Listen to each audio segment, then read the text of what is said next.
빅토리 데이까지 어떻게 보호하시는가, 예수님이 재림하시는 날까지 어떻게 보호를 하시는가 하면, 여기 보니까 2절 봅시다. 2절 3절 보니까 이런 말씀이 있어요. 보라, 내가 예루살렘으로 그 살면 군민에게 혼치게 하는 날이 되게 할 것이라. 예루살렘이 에워싸일 때에 유다에까지 미치리라. 3절, 그날에는 내가 예루살렘으로 모든 국민에게 돌이 되게 하리니. 그래서 내가란 말이 이렇게 나와요. 내가. 6절에 보면 그날에 내가. 그래서 여기 보니까 2절에도 보라 내가 한 것처럼, 즉 우리 하나님께서 우리를 보호하시는데 어떤 식으로 보호하시냐면은, 하나님께서 우리를 갖다가 그의 주권으로 보호를 하신다. 그의 주권으로 보호하신다. 그걸 우리가 아는 게 굉장히 중요합니다. 그래서 내가란 말이 바로 자기 주권을 말하는 거예요. 예수님이 다시 재림하실 때까지 우리 하나님께서, 또 하나님이신 예수님께서, 성삼위일신 성령님께서, 삼위일체 하나님께서 우리를 보호하시는데 어떻게 보호하시냐면 내가, 즉 말하자면 주권으로, 나의 주권으로 보호하겠다 이런 거예요. 그럼 왜 그 주권으로 보호를 하시느냐 하면은 하나님의 약속 때문에 그래요. 하나님께서는 우리한테, 우리 구원받은 사람들한테 어떤 약속을 하냐면요, 이사야서 43장 1절에서 2절에 있는 말대로 약속을 해주셨어요. 물론 성경에 보면 많은데 약속을 해주셨죠. 근데 특별히 이걸 한번 우리가 읽어보면, 야곱아, 너를 창조하신 여호와께서 이제 말씀하시느니라. 이스라엘아, 너를 조성하신 자가 이제 말씀하시느니라. 너는 두려워 말라. 내가 너를 구속하였고 내가 너를 지명하여 불렀나니. 지명해서 불렀다. 너는 내 것이다 이 말이지. 너는 내 것이다. 내가 물 가운데로, 그래서 내 것이기 때문에 너희가 물 가운데로 지날 때에 내가 함께 할 것이다. 강을 건널 때에 물이 너를 침몰치 못할 것이며 물이 주라운드 시키질 않는다겠죠. 내가 불 가운데로 행할 때에 타지도 아니할 것이요. 불 가운데로 행해도 타질 아니할. 우리 다니엘이 그런 체험을 했죠. 불꽃이 너를 사르지 못하리니. 이와 같이 하나님께서 약속을 해주셨어요. 이 구절은 너무나 좋은 구절이기 때문에 이 써가지고 자동차다 이렇게 앞에 게시판에다가 이렇게 붙여서 한 번씩 읽으세요. 이와 같이 하나님의 주권으로 우리를 보호하신다고 약속해 주셨어요. 그래서 그 약속 때문에 하나님께서는 우리를 보호하십니다. 어떻게 보호하세요? 그의 주권으로 보호하십니다. 이걸 우리가 아는 것이 굉장히 중요합니다. 즉 말이면 여기 보니까 물 가운데로 지날 때, 강을 건널 때, 불 가운데로 행할 때, 이건 전부 다 어려움을 말합니다. 우리 예수 믿는 사람도 이 사단 마귀가 완전히 이제 무적에게 갇히고 그 다음에 불못으로 가기 전까지는 그 유혹을 받아서 또 사단 마귀의 또 모든 역사 때문에 우리가 고통을 받을 수가 있어요. 예수 믿는 사람 고통으로부터 면제된 것이 아니에요. 우리가 죽어서 천국을 가요. 또 여기서 하나님께서 우리를 축복도 해주시고 모든 면으로 우리를 잘 인도해 주시고, 그러나 때로는 어려움에 처하도록 하나님께서 허락하실 수도 있어요. 그 이유는 뭡니까? 우리를 정말 단단하게, 우리를 강하게 만들기 위해서도 그런 걸 허락을 하세요. 그러나 한 가지 우리가 위로받을 것은 뭐냐면 절대로 그 물이 우리를 드라운드 시키지 못하고 그 불이 우리를 태우지를 못하게 보호해 주신다 이 말이에요. 그래서 두려워하지 말라 이런 말이에요. 제가 이제 목표를 이렇게 올해 좀 한 편이죠. 20년이 이제 넘었으니까. 그런데 그 아주 좋은 제가 목회 첫 번에 시작할 때 읽었던 예화가 항상 저한테 생각나는 것이에요. 어떤 청년이 복숭아 가수원을 하고 있는데 새벽마다 새벽 기도를 나갔어요. 그래서 하나님께 빌었어요. 하나님께 정말 가수원에 잘 되도록 빌었어요. 그런데 목사님이 볼 때 어떤 젊은 청년이 새벽 기도에 그렇게 열심히 찬양을 부르고 참 그 청년은 기특한 사람이구나. 저렇게 젊은 사람이 저렇게 잘 믿는구나 하고 굉장히 마음속 깊이 그 청년을 좀 관심을 갖게 되고 참 청년을 갖다가 참 좋게 생각을 했어요. 근데 어느 날부터 청년이 나오지를 않는 거야. 그래서 이제 목사님이 신방을 갔어요. 신방을 갔는데 그 청년을 만났어요. 청년이 하는 말이 자네 왜 새벽기도 하고 교회도 잘 나오지도 않은 거야. 그런 말을 하더라고요. 제가 이 이야기 했던 거예요. 아마 들었을 줄도 모르겠어요. 근데 너무 좋은 애. 우리가 어려움을 겪고 있을 때 좋은 애. 그래서 청년이 하는 말이 목사님 제가 새벽기도 나와서 열심히 가수원을 위해서 기도를 했는데 이 복숭아 가수 철이를 맞아가지고 복숭아 다 떨어져 버렸다. 그래서 내가 더 이상 새벽기도에 나갈 마음이 없고 또 교회도 더 이상 가고 싶은 마음이 없어졌다. 이렇게 말을 하더랍니다. 그래서 목사님이 웃으시면서 그렇게 말을 했대요. 여보, 청년. 청년 생각에는 복숭아가 굉장히 중요한 걸로 생각을 하지만 하나님 눈에는 그 복숭아보다도 자네, 청년 자네를 더 중요하게 생각하고 더 관심이 있다. 그래서 그러한 일을 통해서 당신을 더 강하게 앞으로 복숭아 농사를 앞으로 더 많이 질 건데 앞으로 산 넘어 산이고 강 넘어 강 그런 여러 가지 어려운 일들이 있을 텐데 그걸 잘 감당하게 할 수 있도록 하기 위해서 그런 복숭아가 좀 서리가 먹고 복숭아가 다 떨어지는 그런 경험을 하도록 허락을 하신 거예요. 그 말을 듣고 그 청년은 깨달았어요. 바로 그러군요. 하나님은 복숭아보다도 나한테 더 관심이 있구나. 그래서 내가 강건해지기 위해서 그러한 일을 허락하셨다 하고 다시 감사함을 느끼고 새벽 기도와 또 교회를 열심히 좀 다녔다는 그런 이야기를 들었어요. 여러분, 하나님께서는 그의 주권으로 우리를 항상 보호해 주는 걸 꼭 깨달으세요. 그게 오늘 여기 스가랴에서 12장에 하시는 말씀. 2절에 보니까 12장 2절에 보니까 보라 내가 예루살렘에서 예루살렘이라면 우리를 말을 하는 거예요. 신약에 와서 우리 성도들을 말하는 거예요. 성도 자기 이름을 붙이세요.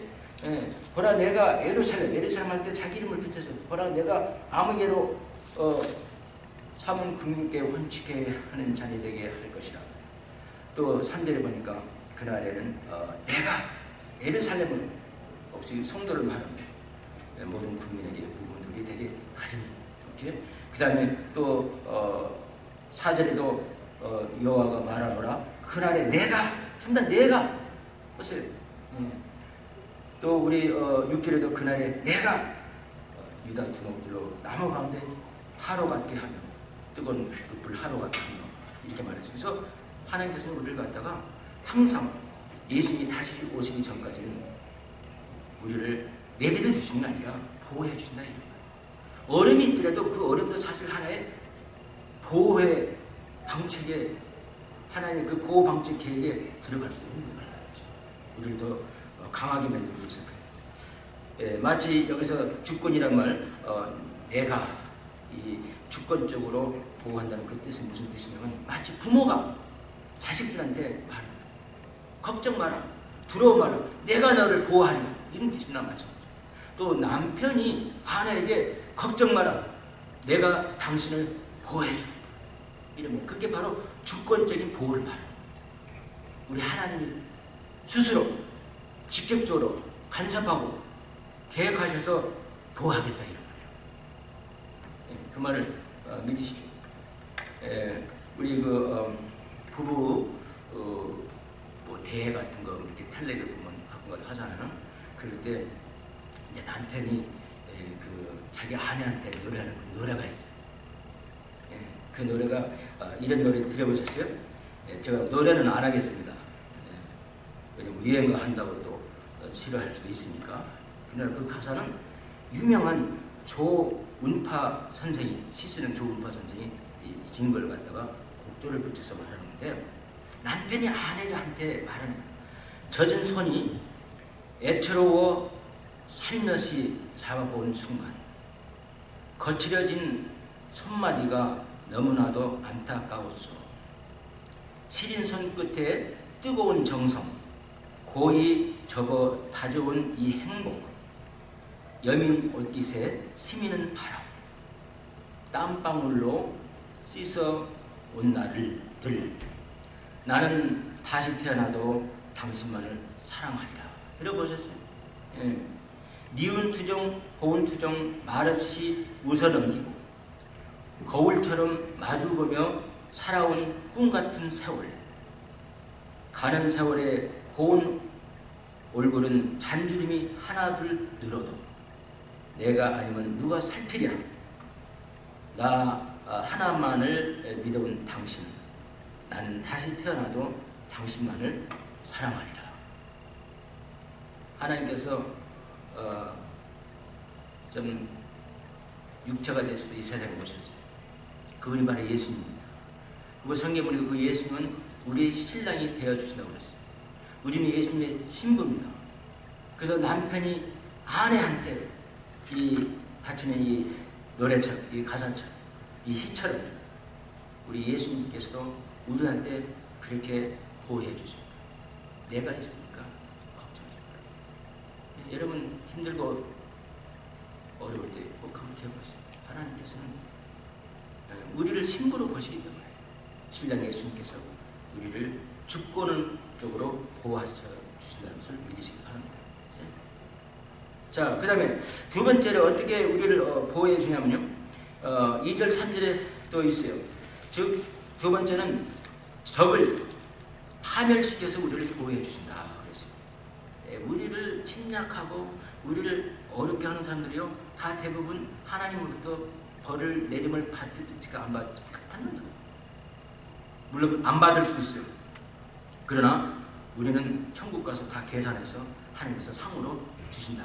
이걸 믿으시기 바랍니다. 자, 그러면 어떻게 적을 파멸하냐면 2절 보니까 보라 내가 예루살렘으로 그 사는 국민에게 혼치게 하는 잔이 된다고 했어요. 술잔이 된다고 했어요. 즉 뭐냐면 우리를 갖다가 달겨들고 우리를 먹어버리는 그 적들한테 바로 혼치게 하는, 좀 취하게 하는 잔이 되게 된다. 이런 거예요. 우리가 그들이 우리를 먹을 때 취하게 되는 잔이 되버린다. 이런 말이에요. 그래서 우리를 점령을 하고 우리를 괴롭혔지만 결과적으로는 취하게 돼가지고 어떻게 돼요? 취하게 돼서 마치 수면제를 먹은 것처럼, 마치 뭐 어떤 뭘 먹은 것처럼 그냥 몽롱하게 만들어서 쓰레쓰레해서 쓰러지게 만든다 이런 말이에요. 그뿐만 아니라 3절 그날에는 내가 예루살렘 우리를 말했어요. 국민에게 무거운 돌이 되게 하리니. 우리가 무거운 돌이 되게 한다는 이 말은 무슨 말이냐면 무릇 그것을 드는 자는 크게 상할 것이라. 그것을 드는 자는 크게 상한다고 했어요. 옛날에 그때 당시에 아주 인기 있는 게임이 있었어요. 그때는 게임 할 것이 많지 않은 시대라 무엇으로, 거기는 돌이 많잖아요. 돌로 게임을 했답니다. 그걸 지금 말하는 거예요. 유행하는 게임. 그 게임은 뭐냐면은 큰 돌을 장정들이 부쩍 들어 올리는 거예요. 그러나 그 큰 돌을 들어 올리다가 그게 떨어지면 어떻게 됩니까? 발가락이 상하게 된다. 그래서 우리를 갖다가 혼치게 하는 잔이 되게 만들고 우리를 갖다가 무거운 돌이 되게 만들어서 그 적들이 우리를 갖다가 먹지만은 결과적으로는 자기들이 상하게 될 것이다. 이런 말입니다. 그래서 적을 어떻게 만들어요? 파멸하게 만들어서 우리를 보호하신다. 이런 뜻입니다. 세 번째는 우리 하나님께서는 그날까지 우리 예수님이 다시 재림할 때까지 어떻게 우리를 사단 마귀로부터 보호를 해주시냐 하면은 바로 이렇게 보호해 주세요. 약자에게 대한 우선 보호책을 가지고 보호해 주신다. 약자에게 대한. 그 말이 무슨 뜻인가를 우리 한번 보도록 하겠습니다. 7절 봅시다. 요압은 먼저 유다 장막을 구원하리니. 여기서 유다 장막이라고 했어요. 여러분, 유다의 수도는 어디입니까? 예루살렘이에요. 그래서 유다라는 것은 뭐냐면 예루살렘 변두리를 말하는 거예요. 변두리, 가장나리. 이렇게. 그래서 예루살렘 거민을 보호하리니 여호와가 먼저 유다 장막을, 즉 유다를 보호하는, 먼저 했어요. 먼저. 8절에는 그날에 여호와가 예루살렘 거민을 보호하리니 그 중에 약한 자가 그날에는 다윗같이 되겠다고 했어요. 약한 자. 그래서 하나님은 우리를 보호해 주시되 어떤 식으로 보호해 주시면 우리의 중에 약한 자를 먼저 보호해 주신다. 그런 보호책으로다가 우리를 보호해 주신다. 얼마나 좋으신 하나님이십니까? 여러분 엘리베이터를 타잖아요. 미국에서 뭐 한국도 그러겠죠. 이제 엘리베이터가 많으니까 제일 먼저 올라가는 사람이 누굽니까? 아이들. 그 다음에 뭡니까? 휠체어 타신 분이 있으면은 휠체어 타신 분. 또 노인, 또 약한 사람을 먼저 올라타는 거예요. 그리고서 이제 자리가 있으면 이 강한 사람이 그때는 타는 거예요. 자리가 없으면 그 사람들 먼저 태워요. 하나님은 이렇게 보호를 해주세요. 약한 사람을, 우리가 생각하기 약하다는 사람을 갖다가 우선적으로 보호를 해주세요. 그래서 즉 말하자면 우리도 우리 삶도 바로 그런 모습을 보여야 됩니다. 우리 삶이 사실 이 한국이 제가 말드리니까 크리스찬이 많이 되긴 됐는데 그 복음이 뭔가 잘못돼가지고 미국 그 해외 선교 복음 전하는 그 책자에 보니까 한국을 다시 복음을 전해야 되겠다 이런 말이 나왔어요. 제가 그걸 갖고 올라다가 잊어버리는데 다음 주에 갖고 올게요. 그래서 우리나라를 대한민국을 이제 복음을 다시 전해야 될 나라로 보더라고요. 그 이유는 뭐냐면 이 한국 사람들은 복음이 어떻게 들어가냐면 너무 그 복 위주로 들어갔기 때문에 복음이 변질이 됐어요. 그래서 집에서 사는 모습하고 이 크리스찬이 교회에서 와서 예배드리는 모습하고는 완전히 다르다 이거죠. 그러나 진짜 복음은 교회에서 예배드린다. 교회에서 내가 지금 찬송가 했잖아요. 그 가사대로 살아야 돼. 그걸 세상에 가서도 가사대로 살아야 되고 집에 가서도 성경 말씀대로 가사대로 살아야 되는데 그러지 못한다 이란 말입니다. 그렇다면 우리 하나님께서 보니까 하나님은 우리를 보호하시되 연약한 사람을, 약한 사람을, 약자를 우선순위로 해서 보호해 준다는 거죠. 그렇다면 우리도 마찬가지예요. 우리 주위에 약한 사람들, 연약한 사람들 얼마든지 있어요. 노인들, 형편이 어려운 사람, 이런 사람들 갖다가 우리는 항상 돌아보고 그들에게 애정을 표해야 된다. 그런 믿음의 삶을 살아야 돼요. 교회에서 예배 드린 것과 똑같이 나가서도 해야 됩니다. 그래서 하나님이 이와 같이 약자들을 우선순위를 보는 것처럼 우리도 나가서 그렇게 살아야 될 줄을 믿습니다. 그래서 하나님께서 이와 같이 약자를 먼저 우선순위를 보고 네 번째는 성령을 부어주셔서 보호를 해주신다. 우리 10절 봅시다. 내가 다윗의 집과 예루살렘 거민에게 은총과 강구하는 심령을 부어 주리니 즉 성령을 부어 주신다. 그러면 은총의 성령. 그들이 그 찌른 바 그를 바라보고 그를 위하여 애통하기를 독자를 위하여 애통하듯 하며 그를 위하여 통곡하기를 장자를 위하여 통곡하듯 하리로다. 이건 예수님께서 십자가에서 돌아가실 걸 갖다가 예언하는 거예요. 우리 시가랴에서는 구약에서 요한계시라고 불러요. 왜? 우리 예수님께서 이 세상에 오셔서 하신 모습들이, 하신 일들이 가장 많이 레코드가 되어 있기 때문에 그래요. 자, 그래서 이와 같이 예수님이 돌아가심으로써 우리한테 성령을 부어주셨어요. 그 성령으로 우리를 갖다가 어떻게 합니까? 인쳐주셨어요. 이제 하나님께서 이 사람들이 이제 예수 그리스도 믿고 구원받은 사람, 이 사람들은 다 내 것이다. 이렇게 말을 한 거예요. 이렇게 선포를 한 겁니다. 선포를 해가지고 그들 성령으로 인을 쳤다고 그랬어요. 우리 에베소. 그래서 누가 감히 우리를 갖다가 괴롭게는 할 수도 사탄 마귀의 것이 되기는 할 수가 없어요. 우리는 한번 구원받았으면 영원히 구원을 받은 거죠. 우리가 사탄한테 때는 넘어갈 수도 있어요. 그러나 우리 구원은 잃지 않은 거예요. 왜? 성령으로 인을 쳐주기 때문에. 그래서 이와 같이 성령을 부어주셔서 우리를 갖다가 어떻게 해요? 보호해 주신다. 성령 부음으로. 예수를 믿으면 그 순간 성령이 우리 안에 들어옵니다. 그래서 우리를 인치시고 보호해 주십니다. 그래서 절대 사탄 마귀한테 이제 안 뺏겨요. 절대 지옥까지 안 한다 이런 말입니다. 우리가 괴로움을 당할 수는 있어도 지옥 가야 한다. 우리는 천국을 간다. 성령으로 인쳐서 우리를 보호해 주시는 말씀하고, 마지막 다섯 번째는 우리를 회개를 통해서 보호해 주신다. 그래서 여기 11절 봅시다. 그날에 예루살렘에 큰 애통이 있으리니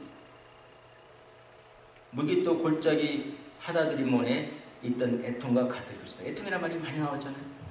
12절 온 땅 각 족속이 따로 애통하되 다윗의 족속이 따로 하고 그 아내들이 따로 하며 나단의 족속이 따로 하고 그 아내들이 따로 하며, 이 따로란 말이 계속 나옵니다. 13절에도 레위 족속이 따로 하고 그 아내들이 따로 하며, 시므의 족속이 따로 하고 그 아내들이 따로 하며, 이 따로란 말이 계속 나옵니다. 14절도 봅시다. 모든 남은 족속도 각기 따로 하고 그 아내들이 따로 하리라. 즉 애통은 뭐냐면 회개를 말하는 겁니다. 우리가 크리스찬들이 회개를 할 때, 그래서 제가 시어보니까 한 10번 나오더라고요. 그리고 그날에는 13번 나오고. 그래서 보세요. 우리가 회개할 때는 크리스찬들이 단체로 회개하는 것이 아니다. 그럼 어떤 식으로 해야 되냐면 개인적으로 회개를 해야 된다 이런 거예요. 물론 연화서에 보면은 연화가 니네웨에 가서 회개하라고 외치니까 단체적으로 회개하는 그런 경우도 있었죠. 그럼 그런 경우는 예외겠죠. 그러나 하나님이 우리한테 요구하시는 회개는 어떤 회개인지 아세요? 개인적으로 하는 거예요. 그럼 여기서 회개라는 것이 무슨 말이냐 하면은, 여러분 회개를 하면 꼭 막 눈물 콧물 흘리면서 발을 버둥기면서 하는 회개만이 회개가 아니라 이런 거예요. 우리는 회개는 하나님 내가 잘못했습니다 이렇게 말하는 거예요. 회개예요. 그때서 눈물 콧물 흘리면서 발버둥치면서 회개하지 말아만은 절대 아니고, 그런 회개도 필요해요.